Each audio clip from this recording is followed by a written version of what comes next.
بسم اللہ الرحمن الرحیم۔ معزز ناظرین، ادب کے ساتھ عرض ہے کہ چینل کو سبسکرائب کریں، یہ تو انتہائی عزت افزائی ہوگی، لیکن جو بھی دوست کسی بھی قسط کو سنتا ہے لائک تو ضرور کر دیا کریں۔ ہم ساری محنت آپ کی خوشی کے لیے ہی کرتے ہیں، آپ کے لائک کرنے سے ہماری عزت افزائی ہوگی، اور کوئی کمی بیشی کمنٹ کر کے لازمی بتا دیا کریں۔ ہماری پوری کوشش ہوتی ہے کہ ہم آپ کی ہدایت کا جواب دیں اور اس پر عمل بھی کریں۔ لائک لازمی کر دیا کریں، شکریہ۔ گمنام ہیرو کے معزز ناظرین، السلام علیکم۔ آئیے چلتے ہیں کہانی کی طرف۔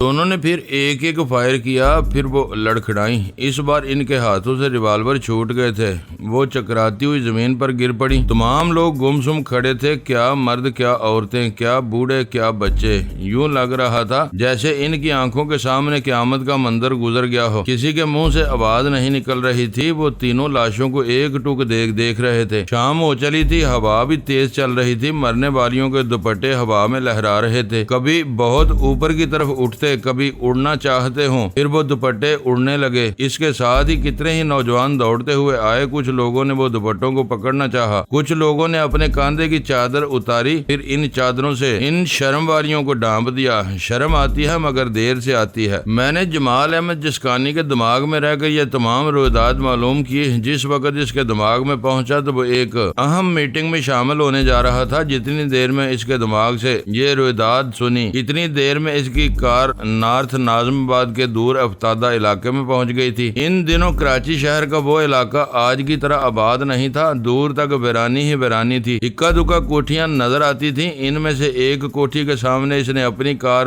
روک دی۔ کار سے اتر کر وہ ایک بڑے سے کمرے میں داخل ہوا۔ بہت سی عورتیں اور مرد اس کے منتظر تھے۔ شراب کا دور چل رہا تھا، سب ہنس بول رہے تھے۔ اسے بھی ایک پیگ پیش کیا گیا۔ اس نے ہاتھ میں جام کو تھامتے ہوئے پوچھا، باس کہاں ہے؟ اس کا سوال ختم ہوتے ہی جواب ملا، وہ میں یہاں ہوں۔ اس نے پلٹ کر دیکھا، ایک ادھیڑ عمر کا چچا سام کھڑا ہوا تھا۔ اس امریکی شخص کو بھی چچا سام کہتے تھے۔ اس نے جام والے ہاتھ کو بلند کرتے ہوئے کہا، ladies and gentleman, it is time to come and calculate your achievements. خواتین و حضرات، آئیے اور اپنے اپنے کارناموں کا حساب کیجیے۔ وہ ایک بڑی سی میز کے پیچھے جا کر ایک بڑی سی کرسی پر بیٹھ گیا۔ اس کے میز کے اطراف سب بیٹھ گئے، جنہیں جگہ نہیں ملی وہ بیٹھنے والوں کے پیچھے کرسیاں کھینچ کر بیٹھ گئے۔ ان میں زرینہ اور کبیر داس بھی تھے۔ چونکہ زرینہ کی خاصی اہمیت تھی، اس لیے اسے جمال جسکانی کی طرح چچا سام کے قریب ہی جگہ دی گئی تھی۔ پاکستان کے ہر علاقے سے الباما ٹی ٹی سینٹر اور ماسٹر کی سینڈیکیٹ کے تمام اہم دہشت گرد وہاں جمع ہوئے تھے۔ چچا سام نے تمام لوگوں کو مخاطب کرتے ہوئے کہا، جمال جسکانی کی طرف سے شروع ہونے والی مہم اپنا پہلا مرحلہ مکمل کر چکی ہے۔ اب سے کچھ عرصہ پہلے جمال احمد جسکانی کا خیال تھا کہ وہ اپنے دماغ پر، اپنے غصے پر قابو نہیں پا سکتا، وہ اپنے دشمنوں سے انتقام لے کر ہی رہے گا۔ ہم جانتے تھے یہ جوان صرف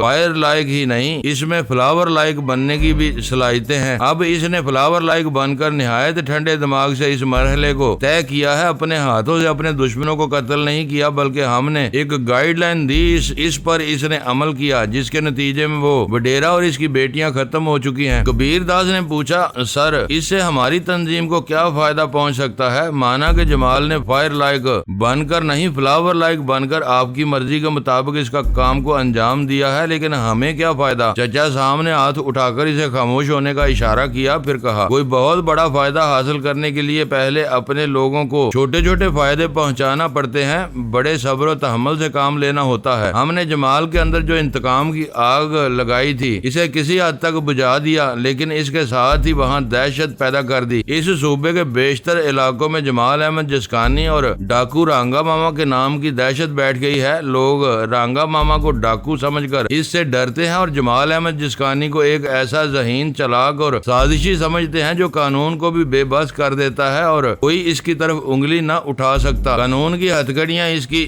کلائی تک پہنچتے پہنچتے پگھل جاتی ہیں۔ اس نے ایک ذرا توقف کے بعد کہا، دہشت پھیلانے کا مقصد کیا ہوتا ہے؟ یہ کہ لوگوں کو پہلے چند شخصیات بات کے زیر اثر لایا جائے۔ آپ غور کریں، اس ملک میں جب انتخابات کا دور آئے گا یا کوئی انقلاب لانے کی بات ہوگی تو یہ سب دہشت زدہ لوگ کس سے معروب ہوں گے، کس کی بات سنیں گے؟ اس نے سوالیہ نظروں سے اپنے سامنے بیٹھے ہوئے لوگوں کو دیکھا، پھر خود ہی جواب دیا، اس سے معروب ہوں گے، اس کی بات سنیں گے جو اس علاقے کے نئے وڈیرے یا نئے لیڈر قسم کے لوگ ہوں گے، اور وہ نئے وڈیرے اور نئے لیڈر قسم کے لوگ ہم سے معروب ہوں گے۔ جمال سے، رانگا ماما سے دشمنی مول لینے کی جرت نہیں کریں گے، وہ ہمارے ہی چمچے ہوں گے، اور یہ اچھی طرح سمجھتے ہوں گے کہ جب بھی انہوں نے ہمارے مفاد کے خلاف انتخابات میں حصہ لیا، ہماری مرضی کے خلاف کوئی انقلاب برپا کیا تو وہ اس دنیا سے نابود کر دیے جائیں گے۔ مختصر الفاظ میں یوں سمجھ لیں کہ علاقے کے عوام ان وڈیروں اور لیڈر قسم کے لوگوں سے متاثر ہوں گے، اور جو متاثر نہیں ہوں گے معروب نہیں ہوں گے۔ انہیں جمال احمد جسکانی اور رانگا ماما سیدھا کر دیں گے، گویا ان تمام علاقوں میں موجود قانونی حکومت کی بجائے ہماری غیر قانونی حکومت ہے۔ اس نے پھر ذرا توقف کے بعد کہا، میرے ذہین اور جان نثار دوستو، ہمارا طریقہ کار یہی ہے کہ آہستہ آہستہ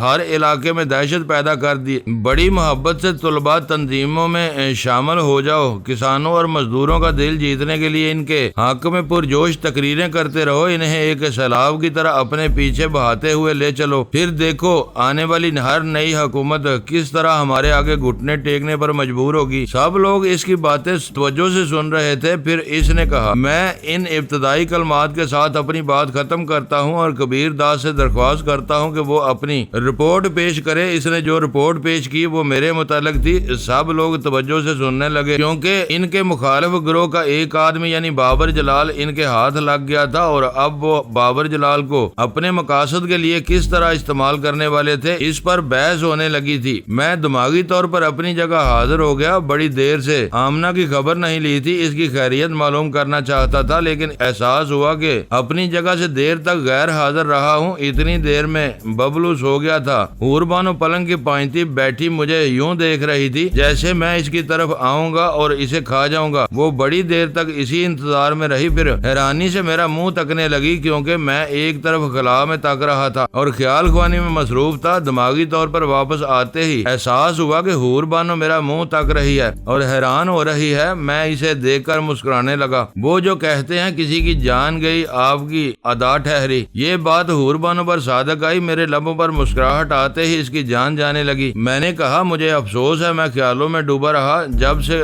خود کو اجنبی سمجھنے لگا ہوں تب سے سوچتا ہوں میں کون تھا، کیا تھا، کہاں سے آیا ہوں، میرے اپنے کون ہیں، تو پھر میں سوچتا ہی چلا جاتا ہوں۔ اب نہیں سوچوں گا، تمہارے پاس رہوں گا۔ میں اس کے پاس کھسکنے لگا۔ وہ اپنے آپ میں سمٹتے ہوئے بولی، نہیں کوئی بات نہیں، تمہیں سوچنا چاہیے، خوب سوچنا چاہیے، ہو سکتا ہے ساری باتیں یاد آ جائیں۔ میرا کیا ہے، میں ساری رات یوں ہی جاگتی رہوں گی، دعائیں مانگتی رہوں گی کہ تمہیں پچھلی زندگی یاد آ جائے۔ وہ اپنی جگہ سے ہٹنا چاہتی تھی۔ میں نے کہا، کیوں نہ ہم دونوں مل کر یہ دعا مانگے؟ تم آخر مجھ سے دور کیوں جا رہی ہو؟ نہیں تو میں تمہارے پاس ہوں۔ بات یہ ہے کہ میں تمہارا شوہر نہیں ہوں۔ ہاں؟ اس نے ایک دم سے گھبرا کر مجھے دیکھا۔ میں نے مسکراتے ہوئے پوچھا، سچ سچ بتاؤ، کیا واقعی تم میری بیوی ہو؟ تمہارے چہرے کی تازگی، تمہاری آنکھوں کی شرم بتا رہی ہے کہ تم پر کسی مرد کا سایہ نہیں پڑا۔ دیکھو، میں نے بڑے دھوکے کھائے۔ جو عورت ملتی ہے وہی مجھے اپنا شوہر کہتی ہے۔ تم ایک عورت ہو، مرد سے زیادہ عورت کو اپنی عزت کا پاس ہوتا ہے، وہ ہر حال میں اپنی حفاظت کرتی ہے۔ تم مجھے سچ سچ بتا دو کہ کیا تم میری بیوی ہو؟ وہ کبھی اپنے دونوں ہونٹوں کو بھینچتی تھی، کبھی نچلے ہونٹ کو دانتوں تلے دباتی تھی، کبھی پریشان ہو کر مجھے اور ببلو کو دیکھتی تھی۔ اگر میں ببلو کو دوسرے کمرے سے نہ لاتا تو میں لے آتی، یہ میرے بغیر نہیں سوتا ہے۔ تم جھوٹ بول رہی ہو، تم اپنے گھر سے بھی اسے نہ لاتی، وہ تو میں نے اسے ساتھ لانے کے لیے کہا تھا۔ تم خواہ مخواہ ببلو کی بات لے بیٹھے ہو، یہ ہمارے ساتھ آتا یا نہ آتا، میں تو ہر حال میں تمہاری بیوی ہوں۔ ہاں، تم میری بیوی ہو اور ابھی یہ بہانہ کرو گی کہ تمہاری طبیعت ٹھیک نہیں ہے، اس لیے ہم ندی کے دو کنارے بن کر رہیں۔ کیوں؟ میں نے یہی سوچا ہے نا۔ اس نے چونک کر مجھے دیکھا۔ میں نے کہا، یہ نہ سمجھو کہ میں دلوں کے بھید معلوم کر لیتا ہوں، یہ تو ایک عام سی بات ہے اور میں نے تو گاٹ کا پانی پیا ہے۔ میں جانتا ہوں تمہاری جیسی عورتیں کیسی باتیں بناتی ہیں۔ سوال یہ پیدا ہوتا ہے کہ تم کب تک باتیں بناتی رہو گی، کتنے دنوں تک بناتی رہو گی؟ وہ بے بسی سے مجھے دیکھنے لگی۔ جو باتیں میری زبان سے نکل رہی تھی وہی اس کے دل میں تھی۔ وہ اچھی طرح سمجھ رہی تھی۔ نہ جانے یہ ناٹک کب تک کھیلنا پڑے، وہ کب تک باتیں بنا سکے گی، یہ بات اس کی سمجھ میں نہیں آ رہی تھی۔ اچھی طرح سوچ لو، سمجھ لو، اگر بیوی ہو تو شوہر کی خدمت کرو، اور اگر نہیں ہو تو یہ کسی بھی شریف زادی کو زیب نہیں دیتا کہ وہ کسی کے دباؤ میں آ کر ایک غیر مرد کو اپنا شوہر کہنے لگے۔ یک بارگی اس نے دونوں ہاتھوں سے منہ چھپا لیا اور رونے لگی۔ میں چپ چاپ اس کے دماغ کو پڑھ رہا تھا، اگرچہ رو رہی تھی، آنسوؤں کی زبان سے ظاہر کر رہی تھی کہ یہ سب فراڈ ہے، لیکن ڈر بھی رہی تھی کہ کم کریزی کو معلوم ہوگا تو وہ اسے اور اس کے والدین کو زندہ نہیں چھوڑے گا، اس کی آنکھوں کے سامنے اس کے ببلو کو بے دردی سے قتل کر دے گا۔ میں نے ذرا دور ہٹ کر کہا، میں نے فاصلہ قائم کر دیا ہے اور یہ فاصلہ ہمیشہ قائم رہے گا، آنسو پونچھ لو۔ اس نے اپنے چہرے سے دونوں ہاتھوں کو ہٹا کر بے یقینی سے مجھے دیکھا۔ وہ اب تک اپنی ماں کی زبانی اور تنظیم کے دوسرے افراد کے ذریعے سنتی آئی تھی کہ جب ایک بار کسی مشن کے دوران کسی لڑکی کو چارہ بنا کر پیش کیا جاتا ہے تو پھر وہ ہمیشہ کے لیے کھلونا بن کر رہ جاتی ہے۔ وہ میرا منہ حیرانی سے تاک رہی تھی کیونکہ میں نے اسے کھلونا نہیں بنایا تھا، اس کی عزت رکھ رہا تھا، اسے سمجھا رہا تھا، اسے صحیح راستہ دکھا رہا تھا۔ اور یہ اتنے تعجب کی بات تھی کہ تقریب کاری کے عزائم رکھنے والی تنظیموں کے افراد کسی ایسے شخص کے متعلق سوچ ہی نہیں سکتے تھے جو ایک نوجوان لڑکی کو سیدھا راستہ دکھاتا ہو۔ مجھے ہلکی سی آہٹ کا احساس ہوا۔ میں نے پلٹ کر دروازے کی طرف دیکھا، وہ اندر سے بند تھا۔ میں نے فوراً ہی خیال خوانی کی چھلانگ لگائی، کرم داد کے پاس پہنچ کر دیکھا وہ ہمارے کمرے کے باہر بند دروازے کے دوسری طرف کھڑا ہوا تھا اور کم کریزی سے پوچھ رہا تھا، یہ کیا کر رہے ہو؟ کسی کی خوابگاہ میں جھانکنا اچھی بات نہیں ہے۔ اس وقت مجھے معلوم ہوا کہ کم کریزی کی ہول کے ذریعے ہمارے کمرے میں جھانکتا رہا تھا۔ کریزی نے سرگوشی میں کرم داد سے کہا، کیا اچھا ہے کیا برا، میں خوب سمجھتا ہوں، تم یہاں سے جاؤ، مجھے اپنا کام کرنے دو۔ لیکن تم کیا معلوم کرنا چاہتے ہو؟ کریزی آہستگی سے کہا، وہ پارسا بننے کی کوشش کر رہی ہے، وہ الو کی پٹھی ہمارا کام بگاڑ دے گی۔ کرم داد نے کہا، مسٹر کریزی ذرا اس کمرے سے چلیں، میں کچھ ضروری بات کرنا چاہتا ہوں۔ تمہاری ضروری بات بعد میں بھی ہو سکتی ہے، ابھی مجھے ان کی اسٹڈی کرنے دو ورنہ کام بگڑ جائے گا۔ میری ضروری باتیں بعد میں نہیں ہو سکتی، جب میرے اندر کھلبلی پیدا ہوتی ہے تو مجھ سے برداشت نہیں ہوتا۔ وہ جھنجھلا کر اسے دیکھتے ہوئے دوسرے کمرے میں آیا، پھر غصے سے بولا، کیا بات ہے؟ کرم داد نے ہمارے کمرے کی طرف دیکھتے ہوئے کہا، دیکھو مسٹر کریزی، میں بدماش ہوں، مجرم ہوں، قاتل ہوں، درندہ ہوں، لیکن کبھی کسی عورت کو چھیڑنا پسند نہیں کرتا۔ جب زندگی میں پہلی بار میرے دشمن کی یہ بیٹی ریحانہ میرے سامنے آئی تو میں نے اسے برباد کرنا چاہا، لیکن اس کے ساتھ ہی میرا سکون بھی برباد ہو گیا۔ مجھے میرا ضمیر ملامت کرتا رہا، آخر میں نے اسے بربادی سے بچا کر ہمیشہ کے لیے اپنا لیا۔ کریزی نے جھنجھلا کر کہا، تم کہنا کیا چاہتے ہو؟ مشکل تو یہ ہے کہ جو بات کرتے ہو پہلے اس کی تمید باندھتے ہو، یہ کوئی ضروری نہیں ہے، ٹو دی پوائنٹ بات کیا کرو۔ اس نے ٹھہر کر کہا، تم اس کمرے میں جھانکنا چھوڑ دو، یہ کیا بکواس ہے؟ تمہیں ان لوگوں سے کیا دلچسپی ہے اور میرے جھانکنے سے تمہیں کیا نقصان ہوتا ہے؟ مجھے اسی بات پر اعتراض ہے، حور بانو کو اس کی خوابگاہ میں چھوڑ دیا گیا، بابر معصوم ہے، وہ اپنے متعلق کچھ نہیں جانتا اور وہ بیچاری غیر شادی شدہ لڑکی ہے، اس کے لیے اپنے سپنے ہوں گے، اس کی اپنی آرزویں ہوں گی۔ جب میں اپنے دشمن کی بیٹی کی آرزوؤں کو، اس کے سپنوں کو برباد نہ کر سکا تو حور بانو میری کون سی دشمن ہے؟ میں کیسے اسے برباد ہوتا دیکھ سکوں گا؟ کریزی نے غصے سے پوچھا، تو پھر اب تک خاموش کیوں تھے؟ کیوں انہیں کمرے کے اندر جانے دیا؟ یہ بات میں نے ریحانہ سے کہی تھی، ریحانہ نے مجھے سمجھایا کہ مشن کے دوران ہمیں اپنے لیڈر کی کسی بات پر اعتراض نہیں کرنا چاہیے۔ حور بانو بابر کی بیوی کا رول ادا کر رہی ہے، اس طرح اگر ان دونوں کے دل مل جاتے ہیں تو پھر ہم ان کی شادی کرا دیں گے۔ میں ریحانہ کی بات پر خاموش ہو گیا، لیکن دل نہیں مان رہا تھا۔ بے چینی سے ٹہلتا ہوا ادھر آیا تو تمہیں کی ہول سے جھانکتے ہوئے دیکھا، یہ کوئی اچھی بات تو نہیں ہے۔ کرم داد، میں تمہارا پارٹی لیڈر ہوں، میں تنظیم کے مفاد کی خاطر کسی کے کمرے میں بھی جھانک کر دیکھ سکتا ہوں، جاسوسی کر سکتا ہوں۔ کیا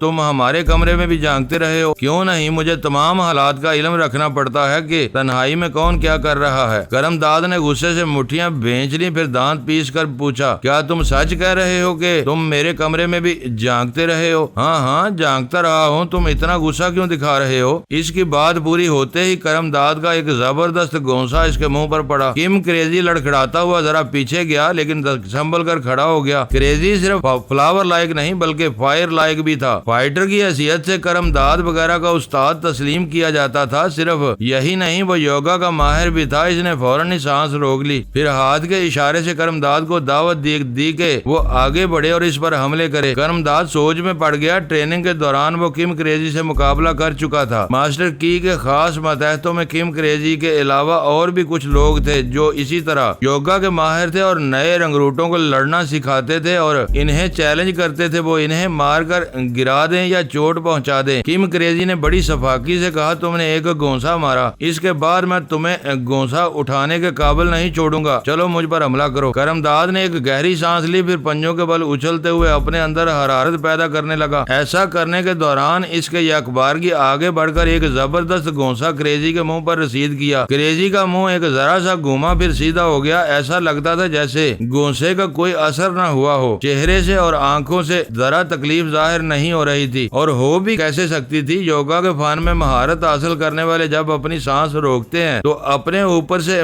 بھاری بھرکم ٹرک کو گزار دیتے ہیں۔ منو وزنی پتھر اپنے سینے پر رکھ کر اپنے شاگردوں سے کہتے ہیں کہ وہ ہتھوڑے سے مار کر توڑیں، اور وہ پتھر توڑ دیے جاتے ہیں مگر سینہ نہیں ٹوٹتا، جسم سلامت رہتا ہے اور وہ اٹھ کر کھڑے ہو جاتے ہیں۔ یوگا کے سلسلے میں بنیادی بات یہ ہے کہ سانس انسانی زندگی کی بنیاد ہے۔ جس کی سانس مضبوط رہے گی، مستحکم رہے گی، جو اپنی سانسوں پر مستقل قابو پانا جانتا ہوگا، وہ ہمیشہ صحت مند رہے گا۔ جسم کے اندر بھری ہوئی سانسیں جسمانی توازن کو قائم رکھتی ہیں، اگر انہیں ایک طرف سے دھکا دیا جائے تو وہ دوسری طرف سے توازن رکھتے ہیں۔ انہیں گونسا مارا جائے تو گونسا لگتا ضرور ہے، لیکن جہاں لگتا ہے وہاں سے یوں واپس چلا آتا ہے جیسے ربڑ کی گیند کو مارا ہو۔ کرمداد نے پے در پہ حملے کیے، کبھی گونسے اور کبھی کراٹے کے فن کو آزمایا، پھر گھوم کر لات ماری، اس کا بھی اثر نہ ہوا تو وہ ذرا دور ہو گیا، پھر دوڑتے ہوئے آ کر فلائنگ کک ماری۔ اس بار کم کریزی کے قدم ذرا سے اکھڑے، پھر وہ جم کر کھڑا ہو گیا۔ کرمداد کمزور نہیں تھا، جسامت کے اعتبار سے وہ پہاڑ تھا، مضبوطی کے لحاظ سے فولاد تھا، کسی چیتے کی طرح حملہ کرتا تھا، اپنے شکار کو ہمیشہ کامیابی سے دبوچتا تھا اور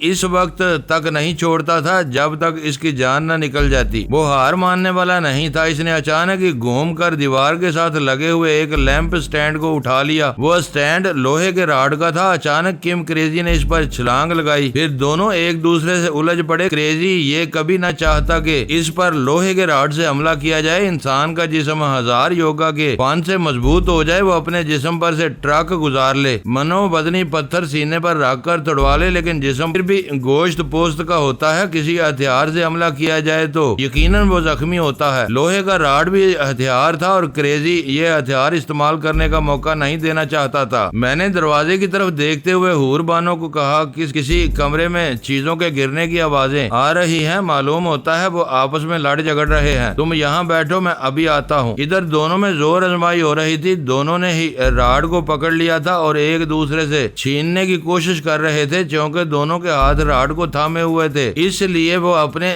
سروں سے ایک دوسرے کو ٹکرے مار رہے تھے، لاتیں چلا رہے تھے، کبھی زور آزمائی کرتے ہوئے گرتے تھے تو ایک دوسرے سے گڈ مڈ ہو کر لڑکتے چلے جاتے تھے۔ میں نے وہاں پہنچ کر پوچھا یہ کیا ہو رہا ہے؟ اس وقت تک وہ دونوں فرش پر سے اٹھ گئے تھے اور اب بھی زور آزمائی کرتے ہوئے راڈ کو چھین لینا چاہتے تھے۔ کم کریزی نے کہا، مسٹر بابر فوراً اسے قابو میں کرو، اس سے راڈ چھین لو، یہ تمہاری بیوی کے بارے میں بڑی شرمناک باتیں کر رہا تھا۔ وہ ایسا کہہ کر مجھے تیش دلانا چاہتا تھا، لیکن کرمداد کو تیش آ گیا۔ اس نے گالیاں دیتے ہوئے کہا، کمینے بدذات، تو مجھ پر جھوٹا الزام لگا رہا ہے، جبکہ میں تجھے ان کے کمرے میں جھانکنے سے منع کر رہا تھا، تجھے شرم دلا رہا تھا۔ جب تو مجھ پر جھوٹا الزام لگا ہی رہا ہے تو میں سچ بولوں گا، اور سچ یہ ہے کہ حور بانو بابر کی بیوی نہیں ہے۔ تم مائیکل شوف کے گروہ سے فراڈ کرنے کے لیے بابر کو دھوکہ دے کر اپنا اعلی کار بنانا چاہتے ہو۔ کریزی نے کہا، یہ کیا بکواس کر رہا ہے بابر، کیا دیکھ رہے ہو؟ راڈ کو چھین لو یا پیچھے سے اس کی گردن دبوچ لو، ہم اس الو کے پٹھے کو زندہ نہیں چھوڑیں گے۔ میں نے کرمداد کی طرف بڑھتے ہوئے کہا، ہم کیوں اسے زندہ نہیں چھوڑیں گے؟ یہ مسلمان، میں مسلمان، یہ پاکستانی، میں پاکستانی، اس نے اور میں نے پنجاب کی بھینسوں کا دودھ اور لسی پی ہے، ہم دونوں دودھ لسی بھائی ہیں۔ یہ کہتے ہی میں نے اس کے منہ پر ایک زبردست گونسا رسید کیا، اس نے سانس روک لی تھی۔ کم وقت پر نہ تو ٹیلی پیتھی اثر کر سکتی تھی نہ ہی گونسا۔ میں نے کہا، کرمداد تم اسے سنبھالے رکھو، میں ابھی آتا ہوں۔ میں اپنے بیڈ روم میں آیا، سٹور روم میں جا کر وہاں سے ایک مضبوط سی رسی لی اور کمرے سے نکلنے لگا تو حور بانو نے پوچھا کیا ہوا؟ سیاد اپنے دام میں خود آ رہا ہے، اس نے تمہارے گلے میں پھندا ڈالا تھا، تمہاری عزت کو شکار کرنا چاہتا تھا، اب وہ خود شکار ہو رہا ہے۔ میں اس کمرے میں آ گیا اور پنکھے سے رسی کے ایک سرے کو مضبوطی سے باندھ کر دوسرے سرے میں پھندا بنایا۔ اس وقت تک کرم داد اور کم کریزی زور آزمائی میں مصروف تھے۔ کم کریزی نے جب دیکھا کہ میں پھندا ڈال رہا ہوں تو اس نے راڈ کو چھوڑ کر وہاں سے فرار ہونے میں عافیت سمجھی۔ وہ چیلنج کر رہا تھا، اگر میں زندہ رہا تو تم لوگوں کو کتوں کی موت ماروں گا۔ میں نے کہا، تم پہلے ہی کب انسان سمجھتے ہو؟ ان لوگوں کو کتوں جیسی زندگی گزارنے کا ڈھنگ سکھاتے آ رہے ہو، ان سے وہی کام لے رہے ہو جو شکاری اپنے شکاری کتوں سے لیتے ہیں۔ وہ بھاگنا چاہتا تھا، میں سینٹر ٹیبل پر چڑھا ہوا تھا، پھندا بنا چکا تھا، فوراً ہی وہاں سے چھلانگ لگائی اور اسے دبوچ لیا۔ وہ میرے اکیلے کے بس کا نہیں تھا، لیکن کرم داد بھی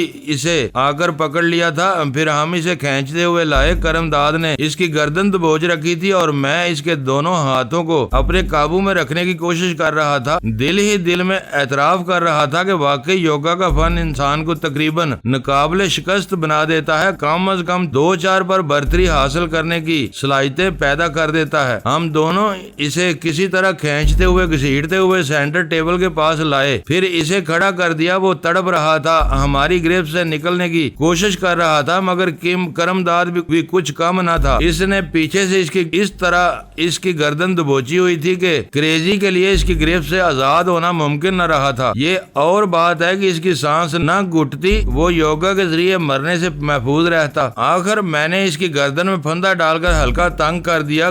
گرا مضبوط تھی اور ہلکا تنگ تھا، ہم نے اسے چھوڑ دیا۔ پھر اس سے پہلے کہ وہ ہاتھ اٹھا کر پھندے کو ڈھیلا کرتا، ہم نے فوراً ہی چھلانگ لگائی، فرش پر پہنچے اور اس کے نیچے سے سینٹر ٹیبل کو کھینچ لیا۔ اب وہ لٹک رہا تھا، تڑپ رہا تھا، ہم دور کھڑے اسے دیکھ رہے تھے۔ چند لمحوں کے بعد اس نے تڑپنا مچلنا چھوڑ دیا، چپ چاپ لٹکتا رہا۔ رسی گھوم رہی تھی، وہ بھی گھوم رہا تھا، اس کی آنکھیں بند ہو گئی تھی۔ کرم داد نے ہاتھ اٹھا کر اس کی طرف اشارہ کرتے ہوئے کہا، دیکھو اس کی آنکھیں بند ہیں، حالانکہ پھندا گلے میں پڑتے ہی آنکھیں کھل جاتی ہیں، دیدے نکل آتے ہیں۔ یہ کمبخت زندہ ہے۔ کبھی ایک ناممکن بات ممکن ہو جاتی ہے، کوئی سوچ بھی نہیں سکتا کہ گلے میں پھندا پڑے اور اس پھندے سے لٹکنے والا زندہ رہ سکے، ایسا نہیں ہوتا۔ فوراً ہی سانس رک جاتی ہے اور لٹکنے والا تڑپ کر ٹھنڈا پڑ جاتا ہے، لیکن وہ خاموشی سے لٹک رہا تھا۔ پھر اس نے آنکھیں کھول کر ہماری طرف دیکھا۔ کرم داد نے غصے سے پاؤں پٹکتے ہوئے کہا، ابے او، کب تک سانس روکے رکھے گا؟ چھوڑتا ہے کہ نہیں؟ سانس چھوڑ دے۔ اس نے ہنستے ہوئے کہا، کیوں اپنے دماغ کو گرم کر رہے ہو؟ چپ چاپ تماشا دیکھتے رہو، آخر یہ کتنی دیر تک سانس روک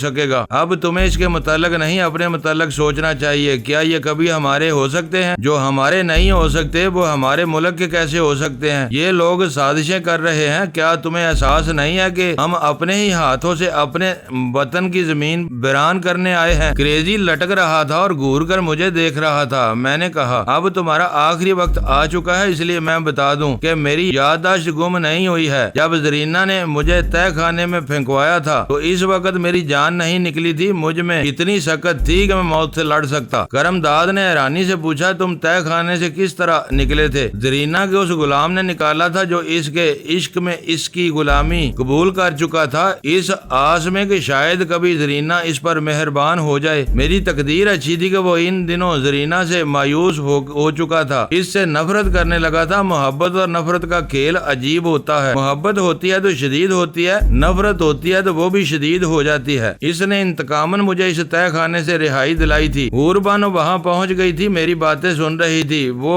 سحر زدہ سی میری طرف بڑھی اور میرے سامنے پہنچ کر اس نے گھٹنے ٹیک دیے، میرے ہاتھ کو اپنے دونوں ہاتھوں میں لے کر کہا، میں نے سنا تھا کہ انسانوں کے درمیان عظیم تر انسان بھی ہوتے ہیں، آج اپنی آنکھوں سے دیکھ رہی ہوں۔ جس طرح آپ نے مجھے گناہوں کی دلدل سے بچایا ہے، میں اسے کبھی نہیں بھلا سکوں گی۔ ریحانہ بھی وہاں پہنچ گئی تھی۔ اس نے کہا، ایسی کوئی عورت نہیں ہوگی جو عورتوں کو شرم رکھنے والے کو سلام نہ کرتی ہو، میں تمہیں سلام کرتی ہوں۔ میں نے کہا، تم اور کرم داد اتنے اچھے ہو، پھر ایسے گمراہ کیوں ہوئے جا رہے ہو؟ کیوں ایسی تنظیم میں شامل ہو گئے جو ہمارے ملک کے خلاف ہے؟ کرم داد نے کہا، میں کیا بتاؤں جی، یہ لوگ دھوکے سے کہتے ہیں کہ خدا نخواستہ ملک قائم نہیں رہے گا، جو قائم نہ رہے اس سے محبت کرنا حماقت ہے۔ ہماری محبت، ہماری وفاداری ماسٹر کی کے لیے ہونی چاہیے۔ میں نے ہنستے ہوئے پوچھا، یہ کیا بات ہوئی کہ جو قائم نہ رہے اس سے محبت اور وفا نہ کی جائے؟ تمہارے والد قائم رہنے والے نہیں تھے، وہ اس دنیا سے اٹھ گئے، کیا اب تم ان سے محبت نہیں کرتے ہو؟ اس نے چونک کر مجھے دیکھا، اس کے باپ کی تصویر اس کی کی نگاہوں کے سامنے پھر رہی تھی، میں نے ریحانہ سے پوچھا، دنیا کے ہر انسان کی طرح کرمداد بھی فانی ہے، یہ قائم نہیں رہے گا، کیا تمہیں تمہاری محبت اور وفا اس کے لیے نہیں ہے؟ وہ فوراً آگے بڑھی اور کرمداد کے بازو سے لگ کر بولی، ہم بڑی غلطی پر تھے، تم نے اتنے اچھے دلائل پیش کیے ہیں کہ آنکھیں کھل گئی ہیں۔ کرمداد نے کہا، یہ میرے دشمن کی بیٹی ہے مگر میری محبت ہے، میں انتقام میں اندھا ہو گیا تھا، اتنی سمجھ نہ آئی کہ جب دشمن کی بیٹی سے محبت کر سکتا ہوں تو اپنے وطن سے کیوں نہیں کر سکتا؟ اچانک ہی بازی پلٹ گئی، فرش پر دھپ کی آواز سنائی دی۔ اس سے پہلے کہ ہم چونک کر دیکھتے، کم کریزی نے فرش پر پڑے ہوئے لوہے کے راڈ کو ہی اٹھا لیا تھا، اس راڈ کو لاٹھی کی طرح گھماتے ہوئے کہہ رہا تھا، خبردار کوئی قریب آئے گا تو اپنی جان سے جائے گا۔ ہم سب پیچھے ہٹ گئے، لیکن حور بانو ایک جگہ سہمی کھڑی رہی۔ نتیجہ یہ ہوا کہ کریزی نے پیچھے پہنچ کر بائیں ہاتھ سے اس کی گردن دبوچ لی، دائیں ہاتھ میں راڈ موجود تھا اور وہ کہہ رہا تھا، میں یہاں سے جا رہا ہوں، یہ تم لوگوں کی خوش نصیبی ہے کہ میری جیب میں ریوالور نہیں ہے اور یہ سمجھ چکا ہوں تم دونوں مجھ سے بھاری پڑو گے، لہذا آج اپنی زندگی کی آخری رات گزار لو، تم میں سے کوئی صبح نہیں دیکھ سکے گا۔ اور یہ لڑکی جو اپنی پارسائی جتا رہی تھی، میں اس کی پارسائی کے ساتھ اس کے پورے خاندان کو تباہ کر دوں گا۔ وہ پیچھے ہٹ رہا تھا، دروازے کی طرف جا رہا تھا اور ہمیں وارننگ دے رہا تھا۔ دروازے کے باہر چلا گیا، کرمداد آہستہ آہستہ قدم بڑھاتا رہا، اس کی طرف جا رہا تھا، موقع کی تلاش میں تھا، جب بھی کوئی اچھا موقع ہاتھ آتا تو وہ اس پر ضرور چھلانگ لگاتا۔ وہ کمرے سے باہر جا کر میری نظروں سے اوجھل ہو گئے تھے، میں تنہا رہ گیا تھا، لیکن خیال خوانی کے ذریعے کرمداد کے ارادوں کو سمجھ رہا تھا اور اس کو خیال میں سمجھا رہا تھا کہ کوئی ایسا قدم نہیں اٹھانا چاہیے جس سے حور بانو کی زندگی خطرے میں پڑ جائے۔ کم کریزی حور بانو کی گردن دبوچ کر اس کمرے میں لے گیا جہاں ببلو سویا ہوا تھا۔ کمرے میں پہنچتے اس نے حور بانو کو چھوڑ دیا اور ببلو کو ایک ہاتھ سے اٹھا لیا، پھر کہنے لگا، اب تم میرے قبضے میں ہو، اگر ان کا ساتھ دو گی، مجھ سے بھاگنا چاہو گی تو میں تمہارے بھائی کو مار ڈالوں گا۔ وہ تھر تھر کانپ رہی تھی، دونوں ہاتھ جوڑ کر کہہ رہی تھی، نہیں، خدا کے لیے ایسا نہ کرنا، تم جو کہو گے میں وہ کروں گی۔ تم پھر کرمداد سے بولو وہ میرے راستے میں نہ آئے، اس کمرے میں رہے، اگر میرا پیچھا کرے گا تو ببلو۔ اس نے بات ادھوری چھوڑ دی۔ حور بانو نے چیخ کر کہا، نہیں نہیں کرمداد، خدا کے لیے تم اس کا پیچھا نہ کرو، میرے بھائی کی زندگی خطرے میں ہے، مجھے اس کے ساتھ جانے دو، خدا کے لیے ہمیں ہمارے حال پر چھوڑ دو۔ ریحانہ نے کرمداد کے بازو کو تھام کر کہا، تم ایک قدم بھی اٹھاؤ گے تو بچہ زندہ نہیں رہے گا، حالات کا تقاضا یہی ہے، چپ چاپ کھڑے رہو۔ وہ خاموش کھڑے رہنے پر مجبور تھا۔ کم کریزی ببلو کو اٹھا کر بیڈ روم سے باہر گیا، حور بانو بھی اس کے پیچھے چلنے لگی۔ کرمداد دانت پیس کر کہہ رہا تھا، کم وقت کو گولی بھی نہیں مار سکتا، اتنی دیر میں وہ بچے کا گلا گھونٹ دے گا۔ کم کریزی نے راہداری کے آخری سرے پر پہنچ کر کمرے کی جانب دیکھا، کمرے کا دروازہ کھلا ہوا تھا اور کمرے کے اندر کرمداد بے بسی سے کھڑا ہوا دکھائی دے رہا تھا۔ وہ مسکراتا ہوا تیزی سے چلتا ہوا اس بنگلے کے باہر آیا، پورچ میں اس کی کار کھڑی ہوئی تھی۔ اس نے حور بانو سے تحکمانہ لہجے میں کہا، چلو اگلی سیٹ پر بیٹھ جاؤ۔ وہ دوسری طرف سے گھوم کر اسٹیئرنگ سیٹ پر آیا، پھر ببلو کو اپنے اور حور بانو کے درمیان بٹھا کر کار سٹارٹ کی، اسے آگے بڑھایا اور بنگلے کے احاطے سے باہر لا کر تیزی سے بڑی شاہراہ پر ڈرائیو کرنے لگا۔ ببلو رو رہا تھا۔ حور بانو نے اسے اپنی گود میں لے کر پوچھا، تم ہمیں کہاں لے جا رہے ہو؟ اس نے کہا لگاتے ہوئے کہا، ان سے پوچھو جو تمہیں میرے ساتھ جانے سے نہ روک سکے، الو کے پٹھے مجھے پھانسی پر چڑھا رہے تھے۔ اس نے پھر کہا لگایا، ہا ہا ہا، پھانسی اور مجھے، ہا ہا ہا، دنیا کا کوئی پھندا میری سانس کی آمد و رفت کو نہیں روک سکتا۔ اس کی بات ختم ہوتے ہی اچانک اس کے گلے میں ایک پھندا لگا پڑا۔ اس سے پہلے کہ وہ سنبھلتا، اس پھندے کا ہلکا تنگ ہو گیا۔ اس نے جلدی سے گاڑی سڑک کے کنارے روک دی، پھندے کا دوسرا سرا میرے ہاتھ میں تھا اور میں پچھلی سیٹ پر بیٹھا ہوا تھا۔ کم کریزی، واقعی تم کریزی ہو، یہ تو سوچ لیتے کہ جس پھندے کو کمرے میں چھوڑ آئے تھے وہ یہاں بھی تمہاری گردن تک پہنچ سکتا ہے۔ لو یہ پہنچ گیا۔ میرے اندازے کے مطابق تم نے پھندے سے لٹکتے ہوئے 10 منٹ تک سانس روکی تھی۔ ہم باتوں میں مصروف رہے، اسی دوران تم نے ایک ہاتھ سے رسی کو تھام لیا، پھر پوری قوت سے بلند ہو کر پھندے کو ڈھیلا کر لیا اور آزاد ہو گئے۔ اب اس پھندے کی رسی میرے ہاتھ میں ہے، جتنی جدوجہد کر سکتے ہو کر لو۔ تم نے بنگلے سے نکل کر کار تک آنے میں جتنی دیر لگائی، میں اتنی دیر میں کچن سے چاقو لا کر اس رسی کو کاٹ کر یہاں پہنچ گیا تھا۔ اب میرے ایک ہاتھ میں چاقو بھی ہے، پھندے سے آزاد ہونے کی کوشش کرو گے تو چاقو کے پھال کو تمہارے حلق پر رکھ دوں گا اور سانس تو حلق سے ہی آتی جاتی ہے۔ وہ ایک دم سے ساکت ہو گیا تھا۔ عقب نما آئینے میں مجھے دیکھ رہا تھا۔ میں نے کہا گاڑی سٹارٹ کرو، وہ خاموش رہا۔ میں نے ہلکے کو تنگ کرتے ہوئے کہا سٹارٹ کرو، میں وعدہ کرتا ہوں صرف پھندا استعمال کروں گا، چاقو نہیں۔ اس نے گاڑی سٹارٹ کی اور اسے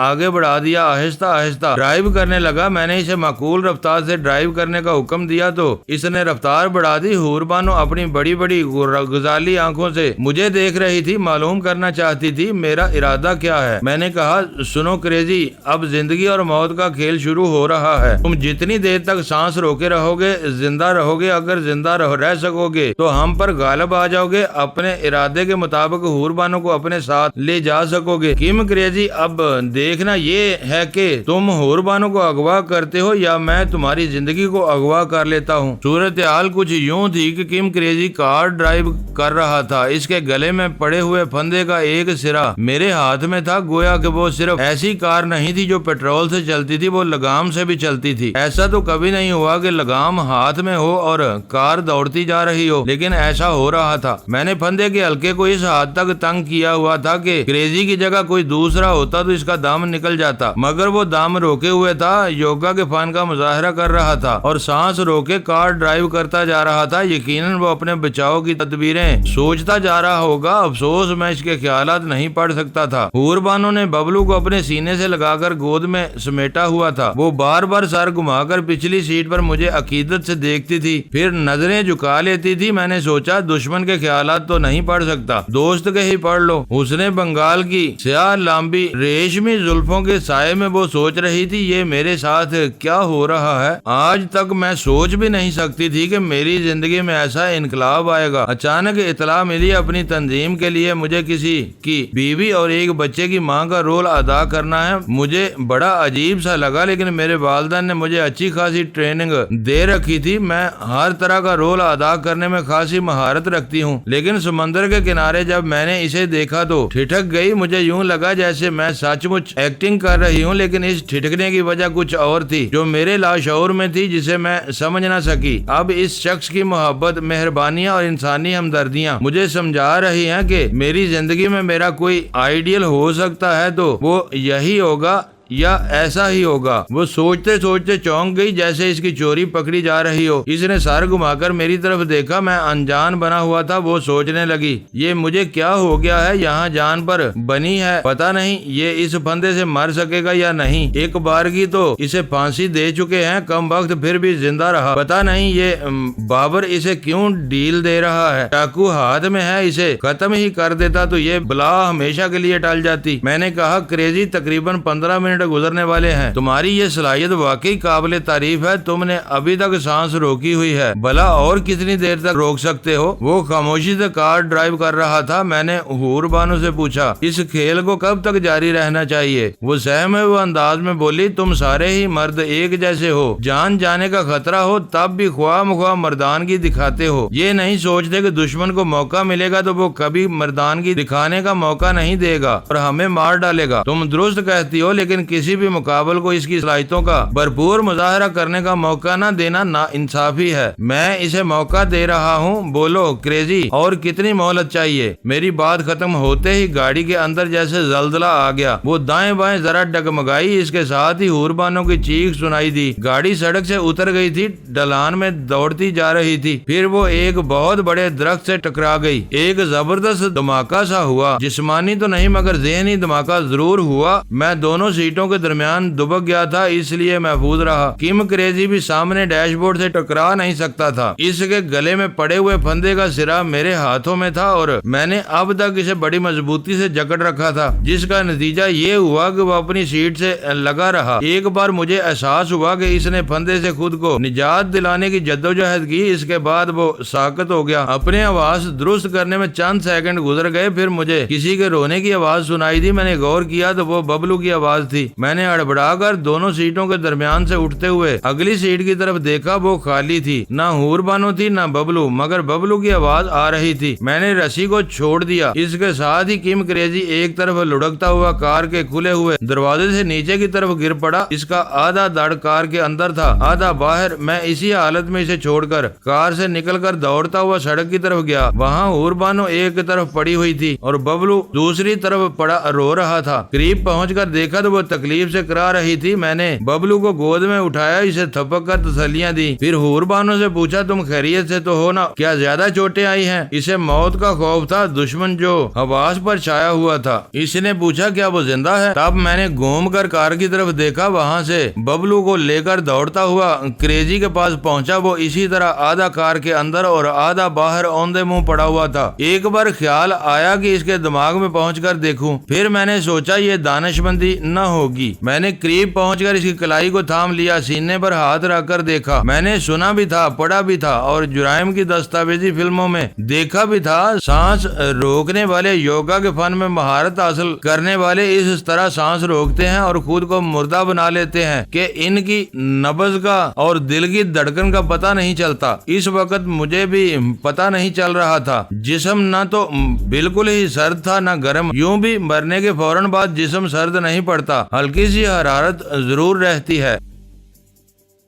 معزز ناظرین، لائک کریں، شیئر کریں اور کمنٹس باکس میں پاک آرمی زندہ باد، پاکستان پائندہ باد کا نعرہ ضرور درج کر کے اپنے ملک پر فخر کریں اور پاکستان کی بنیادیں مضبوط کرنے میں اپنا کردار ادا کریں۔ ویڈیو دیکھنے کا شکریہ۔ معزز ناظرین، اپنا خیال رکھیے گا اور ہمارے چینل کا بھی۔ ISI پاک آرمی زندہ باد، پاکستان پائندہ باد۔